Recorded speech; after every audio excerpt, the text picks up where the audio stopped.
तो ध्यान दो बच्चों, आज हम लोग मैथ में एक नया टॉपिक स्टार्ट करने जा रहे हैं, क्वाड्रेटिक इक्वेशन, जो 10th क्लास 9th क्लास में भी तुम लोग पढ़े होगे, जानते होगे, लेकिन उसके ऊपर तक के लेवल का पढ़ाई पढ़ाएंगे, लेकिन स्टार्टिंग फ्रॉम जीरो, स्टार्ट से ही स्टार्ट करते हैं पढ़ाई को। क्वाड्रेटिक इक्वेशन समझना बच्चों ध्यान से।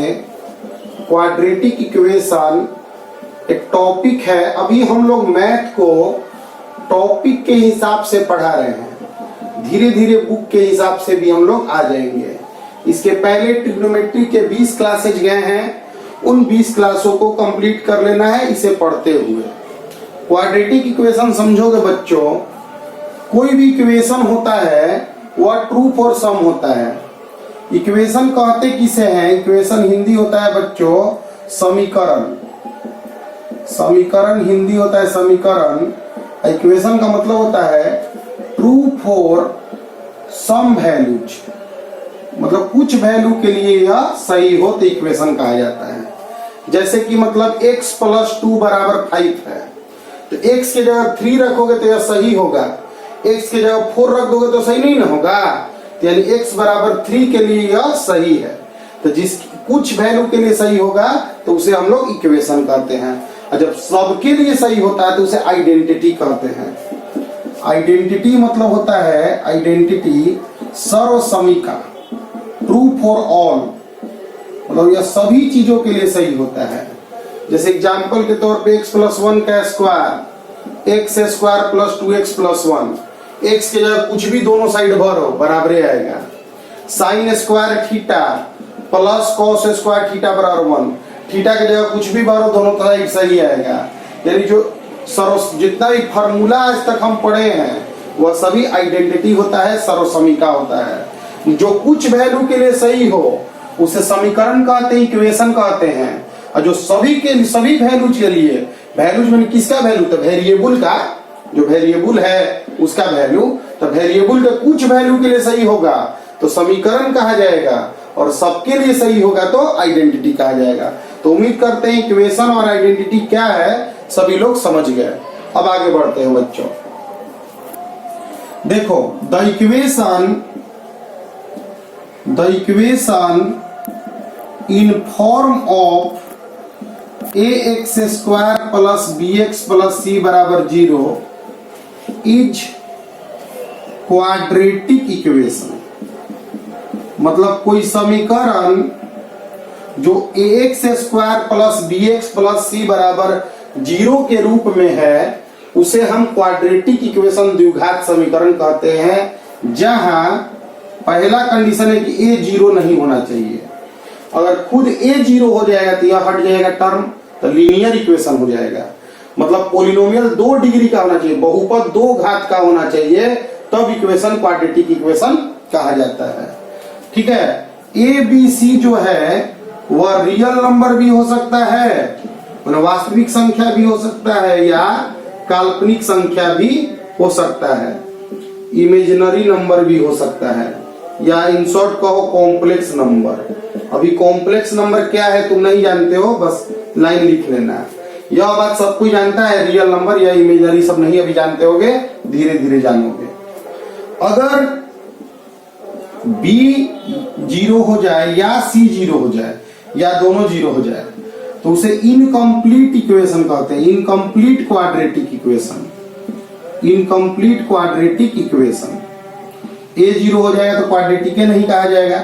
मैंने कंप्लीट क्वाड्रेटिक के लिए a भी 0 नहीं होना चाहिए, b भी 0 नहीं होना चाहिए, c भी 0 नहीं होना चाहिए, तब इक्वेशन कंप्लीट क्वाड्रेटिक इक्वेशन कहा जाता है। कंप्लीट क्वाड्रेटिक इक्वेशन कहा जाता है।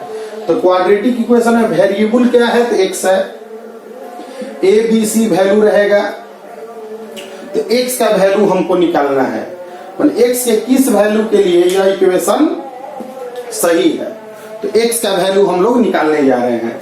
इसे बच्चों एक स्क्रीनशॉट लेकर नोट कर लोगे। तो कोई भी इक्वेशन जो ax² + bx + c = 0 के रूप में होगा उसे हम क्वाड्रेटिक इक्वेशन हिंदी में द्विघात समीकरण कहते हैं। समीकरण इक्वेशन उसे कहा जाता है जो आप कुछ वैल्यू के लिए सच हो, और जो सब के लिए सच होता है वह आइडेंटिटी कहा जाता है, सर्वसमीका कहा जाता है। ध्यान दो बच्चों, शुरुआत में बस इतना जाने हम लोग कि एक्स स्क्वायर अगर ए है कोई वैल्यू तो एक्स बराबर रूट ए आगे प्लस माइनस होता है। ठीक, यह बात जानो तुम। ठीक है बच्चों, तो a x square plus b x plus c बराबर 0 एक इक्वेशन दिया हुआ है। इसमें हम एक्स का वैल्यू निकालना चाह रहे हैं, तो ध्यान दो ए से हम लोग मल्टीप्लाई कर रहे हैं दोनों साइड में। तो a square x square a b x plus a c या 0 इंटू ए से दोनों साइड मल्टीप्लाई कर दिए। इसे ए एक्स का स्क्वायर कर दिए बच्चों, और यहाँ जो बीच वाला टर्म है ना इसको 2ab के रूप में लिखना चाह रहे थे। 2 यहाँ दिख रहा है, नहीं दिख रहा है, अपना मन से लगाते हैं 2। ax लिखते हैं तो b, ax लिखेंगे तो b तो है, ax लिख देते तो b है। 2 अपना मन से मल्टीप्लाई किए हैं तो 2 डिवाइड भी करना पड़ेगा, प्लस b/2 का स्क्वायर हम जोड़ रहे हैं अपना मन से तो घटाना भी पड़ेगा। कुछ चीज अपने मन से ऐड कर रहे हो तो माइनस करोगे तब ना सेम वैल्यू देगा। प्लस AC या 0 से कोई चीज मल्टीप्लाई करोगे तो 0 आएगा। करना क्या चाह रहे थे हम, तो यह जो वेरिएबल टर्म्स था ना उसे हम परफेक्ट स्क्वायर में बदलना चाहते थे। परफेक्ट स्क्वायर में कोई चीज तभी बदलता है, देखो एक फॉर्मूला होता है a square plus 2ab plus b square a plus b का होल स्क्वायर, और यहाँ माइनस होता है तो यहाँ माइनस होता है। तो यह a स्क्वायर का टर्म था, बीच वाले टर्म को 2ab में बदलना चाहते थे, तो 2 नहीं था तो 2 मल्टीप्लाई कर दिए, 2 डिवाइड कर दिए। अब 2a के जगह यह है, b के जगह b/2 है, तो फिर b स्क्वायर लिखना पड़ेगा ना। तो b के जगह b/2 है तो b/2 का स्क्वायर हम जोड़ दिए अपने मन से, हम फॉर्मूला को कंप्लीट करने के लिए। तो इसे जोड़ दिए तो यहाँ माइनस कर दिए, प्लस AC बराबर 0 आ गया। यहां से लेके यहाँ तक मिलकर ax प्लस b/2 का होल स्क्वायर बन गया। बाकी सब चीज को उधर ले जाओ, b² है माइनस तो प्लस और माइनस AC, तो b² माइनस 4AC/4। यह स्क्वायर है, इधर भेजेंगे तो रूट चला जाएगा, तो ax plus b/2 plus minus root over b² minus 4AC/4। ठीक है बच्चों, तो यहाँ पे ax बराबर minus b/2 plus minus b² minus 4AC, अब 4 का रूट 2 निकल गया, a इधर डिवाइड कर दिए, तो x का वैल्यू आया minus b plus minus root over b² minus 4AC/2a। मतलब कहने का मतलब है कि एक क्वाड्रेटिक इक्वेशन था, तो इक्वेशन मतलब वही x के कुछ वैल्यू के लिए सच होगा। तो यहाँ पे हम देखें x के 2 वैल्यू आ गए, x के 2 वैल्यू के लिए यह सही होगा। ठीक है, यानी कि किसी भी क्वाड्रेटिक इक्वेशन का अधिक से अधिक कितना x निकल सकता है वैल्यू, तो 2 वैल्यू निकल सकता है। कोई भी इक्वेशन होगा, क्वाड्रेटिक इक्वेशन होगा, उसका अधिक से अधिक 2 रूट्स निकल सकता है। इसी x के वैल्यूज को हम जीरोज ऑफ इक्वेशन मतलब इक्वेशन में इसको पुट करने से 0 मिल जा रहा है, या रूट्स ऑफ इक्वेशन भी हम लोग कहते हैं। जीरोज ऑफ इक्वेशन या रूट्स ऑफ इक्वेशन, रूट माने हिंदी होता है मूल, समीकरण के मूल, ठीक है, कहते हैं इसे। ठीक है, तो यह क्वाड्रेटिक इक्वेशन है, इसको तोड़त मरोड़ x का वैल्यू निकाले तो इतना निकाल कर ले आए। तुम लोग 10th क्लास में यह उम्मीद है कि पढ़े होंगे, इसलिए जल्दी से एक स्क्रीनशॉट लेके इसको आगे बढ़ते हैं। क्योंकि देखो हम लोग स्टार्टिंग से पढ़ाने के लिए बात बोल रहे हैं कि सब कुछ शुरू से ही तुम्हें पढ़ाएंगे। ध्यान दो बच्चों, अब इसके आगे मेरा बात आता है कि ax² plus bx plus c बराबर 0 एक क्वाड्रेटिक इक्वेशन है, जिसमें x की value minus b plus minus root over b² minus 4AC/2a आता है। ठीक है बच्चों, b² माइनस 4AC को डिस्क्रिमिनेंट, विवेचक हिंदी होता है, विविधकर हिंदी होता है, डिस्क्रिमिनेंट बोलते हैं, d से डिनोट करते हैं। इसमें x का वैल्यू आया minus b plus minus root d/2a। ठीक है, कोई भी इक्वेशन इस तरह से पुट करके सोल्व करते हैं, तुम लोग पढ़े होगे बच्चों। ठीक है, इसमें एक रूट को अल्फा नाम दे दिए, अल्फा। जो x का जो 2 वैल्यू आया ना रूट्स ऑफ इक्वेशन को अल्फा बीटा नाम दे दिया गया। ठीक है, जो एक्स का वैल्यू, जो दो वैल्यू निकाल के लाए ना, उसी को अल्फा बीटा नाम दे दिए। इसी को जीरोज भी कहते हैं। Minus B plus root D by 2a और बीटा बराबर है minus B minus root D by 2a plus root D by 2a alpha नाम दे दिए, minus root D by 2a यह नाम दिए हैं, इसलिए बीटा इसको अल्फा इसको भी कह सकते हैं। जरूरी नहीं कि अल्फा रट नहीं लेना है कि प्लस वाला को अल्फा और माइनस वाला को बीटा कहते हैं, कोई मतलब नहीं है। कोई भी अल्फा कोई भी बीटा है। ठीक, अब सम ऑफ रूट्स को जोड़ना है हमें, मतलब अल्फा प्लस बीटा करना है। तो अल्फा है minus B plus root D by 2a, minus B minus root D by 2a।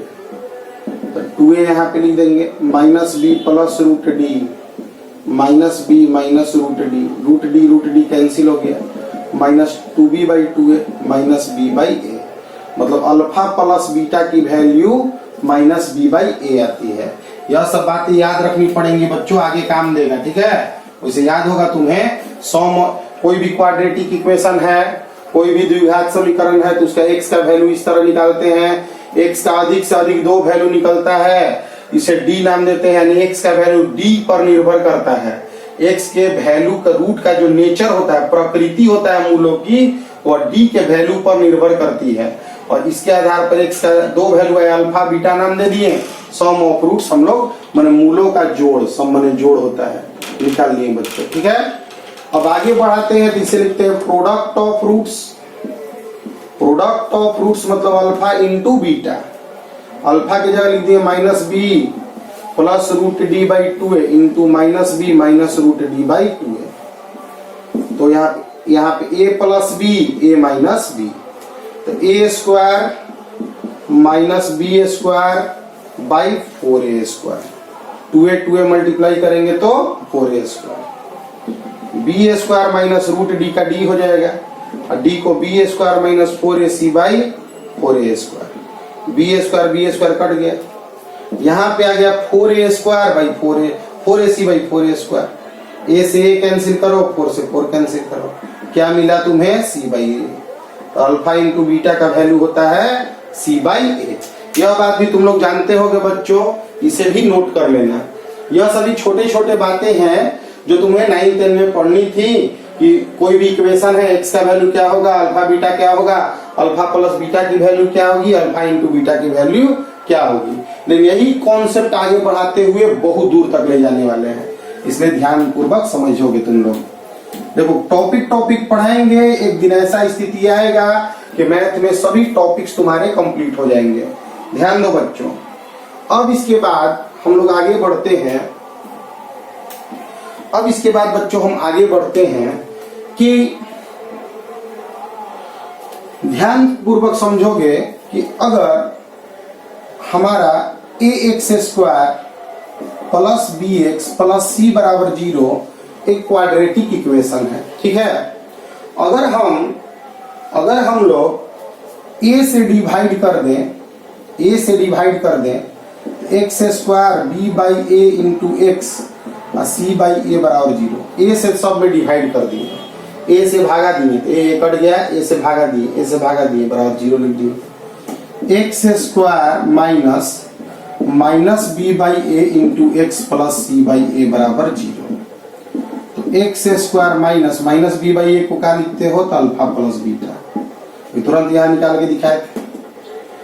C by a alpha into beta बराबर 0। तो कोई भी x square minus alpha plus beta का क्या कहते हो तुम, sum of roots into x plus product of roots बराबर 0। यानी कि इक्वेशन दिया रहेगा तो अल्फा बीटा निकाल सकते हो फॉर्मूला से। जैसे इक्वेशन दे दिया x square minus 5x plus 6 बराबर 0, तो ए के जगह 1 है, बी के जगह -5 है, सी के जगह 6 है, तो alpha minus B plus root over B square minus 4ac by 2a से अल्फा का वैल्यू निकाल सकते हो। बीटा का वैल्यू निकाल सकते हो minus B square by 2ac 4ac का रूट बाई 2a से निकाल सकते हो। तो अल्फा बीटा इक्वेशन दिया रहेगा तो अल्फा बीटा निकाल सकते हो। क्या आएगा, रूट से दे देगा, रूट्स दे दिया कि 3 4 रूट्स है तो इक्वेशन निकालो। तो लिखेंगे X square minus sum of roots, मतलब रूट्स को जोड़ना है 3 + 4 × x plus product of root को गुना करना है 3 × 4, एक्स स्क्वायर माइनस 7x + 12 = 0। मतलब इक्वेशन दिया रहेगा तो रूट्स भी निकाल लेंगे, या रूट्स दिया रहेगा इक्वेशन मांगेगा तो इक्वेशन भी हम लोग निकाल लेंगे। तो बहुत नॉर्मल से चीजें हैं यह सभी चीजें, इसे बाबू नोट कर लोगे। ठीक है, आगे बढ़ते हैं। यह सभी 10th क्लास में तुम लोग पढ़े हो, इसलिए जल्दी जल्दी इसको करा देते हैं, आगे क्वेश्चन में अच्छा लगने लगेगा बच्चों। ध्यान दो, बहुत ही नॉर्मल सा क्लास है क्योंकि पढ़ा हुआ क्लास है। ध्यान दो बच्चों, अगर मान लेते हैं कि ax² + bx + c है बराबर 0 है, तो -b प्लस b² - 4ac/2a लिख दिए इसको। तो इसे d कहते हैं, -b प्लस -√d/2a। d बराबर होता क्या है, तो b² - 4ac। देखो बच्चों, अगर d 0 हो जाए तो अल्फा के वैल्यू में भी 0 लिखाएगा, बीटा के वैल्यू में भी 0 लिखाएगा। तो आंसर आ जाएगा अल्फा बराबर बीटा बराबर -b/2 है। मतलब रूट्स आर इक्वल, दोनों रूट्स कैसे होंगे, इक्वल होंगे। अगर d जो है निगेटिव आ जाए तो रूट के अंदर माइनस में आ जाएगा, जैसे रूट के अंदर -4 नहीं निकलता है, रूट के अंदर पॉजिटिव नंबर का ही रियल वैल्यू मिलता है। तो रूट्स आर इमेजिनरी, इमेजिनरी मतलब होता है काल्पनिक, काल्पनिक होंगे। और यहाँ पे कॉन्सेप्ट है एबीसी रियल है, वास्तविक है, तभी ना रूट्स एबीसी रियल होने चाहिए, तो यह काल्पनिक होकर काल्पनिक कर देगा। ठीक है, रूट के अंदर निगेटिव नंबर आ जाएगा, पढ़े होगा बच्चों, रूट के अंदर 4 है तो 2 हो जाता है, और रूट के अंदर -4 है तो नॉट पॉसिबल लिखते हैं, रियल नंबर नहीं होता है। डी के अंदर डी पॉजिटिव है तब रूट से वैल्यू निकलेगा, डी से वैल्यू रूट पॉजिटिव है तो निकलेगा, तो प्लस में कुछ जोड़ाएगा माइनस में, तो रूट्स बराबर नहीं होंगे। Roots are unequal and real, कब, जब एबीसी रियल हो, एबीसी खुद रियल होना चाहिए, तभी यह सब कंडीशन लग सकता है। आगे ये सब बातों को जिक्र करेंगे, इसे कहते हैं नेचर ऑफ रूट्स। कल इस पे सवाल करेंगे कि नेचर ऑफ रूट्स पे क्या क्या क्वेश्चंस होते हैं। ठीक है बच्चों, यदि डी परफेक्ट स्क्वायर हो, परफेक्ट स्क्वायर का मतलब होता है बच्चों, जैसे 16 हुआ, 25 हुआ, 16 का रूट निकल जाता है ना, 25 4, 25 का 5, 36 का 6, तो वह सभी नंबर अगर डी आ गया तो रूट्स रेशनल नंबर होंगे। रेशनल मतलब होता है परिमेय संख्या। एबीसी ऑलरेडी रेशनल होने चाहिए। ठीक है, कि रूट के अंदर 16 है तो 16 का रूट 4 निकल गया, रूट के अंदर मान लो 3 आ गया तो इरेशनल अपरिमेय संख्या बन जाएगा ना। रूट के अंदर अगर कोई चीज फंस जाता है तो वह इरेशनल हो जाता है, और रूट के अंदर 4 अगर रहता है तो 2 हो जाता है, तो इरेशनल हो जाता है। तो रूट के अंदर कोई चीज फंस जाता है तो वह इरेशनल हो जाता है, रूट से बाहर निकलता है तब वह रेशनल होता है। ये बात ध्यान रखना बच्चों। तो रूट के अंदर अगर परफेक्ट स्क्वायर हो, पूर्ण वर्ग हो, तो वह रूट से बाहर निकल जाएगा और परिमेय संख्या हमें रूट्स में देगा।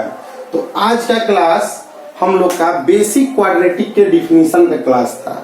इस क्लास में हम तुम लोग को 10th क्लास में जो तुम लोग क्लास पढ़े हो उसी को तुमको बताएं। जल्दी जल्दी में सभी चीजें बता दिए। अब इसमें क्वेश्चन कराएंगे तो तुम लोग को हम हायर लेवल के क्वेश्चंस कराने लगेंगे। तो तब तक के लिए बाबू ये सब मेहनत करते रहो, ट्रिग्नोमेट्री के जो वीडियोज गए हैं उन्हें रिवाइज करते रहो, और यह सभी चीजों को बच्चों कंप्लीट जरूर करो। मैथ में एक बात बहुत इंपॉर्टेंट बात है कि देखो, मैथ शुरुआत तो बहुत लोकल टाइप का होता है, वो छोटा चीज से होता है, लेकिन रेंज बढ़ता है। बच्चा लोग क्या करता है कि जैसे जैसे पढ़ाई का रेंज बढ़ता है वो अपना रेंज घटाने लगता है, मेहनत करना बंद करने लगता है। यह काम कभी मत करो कि रेंज कम अगर तुम्हारा हो जाएगा जीवन में, अगर तुम्हारा रेंज कम हो जाएगा तुम कंपटीशन नहीं कर पाओगे। इसलिए कंपटीशन करो और इसके लिए मेहनत करना पड़ता है। लग के मेहनत करो, खूब मेहनत करो, जिससे तुम किसी भी चीज को आगे बढ़ सको, आगे पा सको। मिलते हैं अगली क्लास में, तब तक के लिए जबरदस्त पढ़ते रहो बच्चों।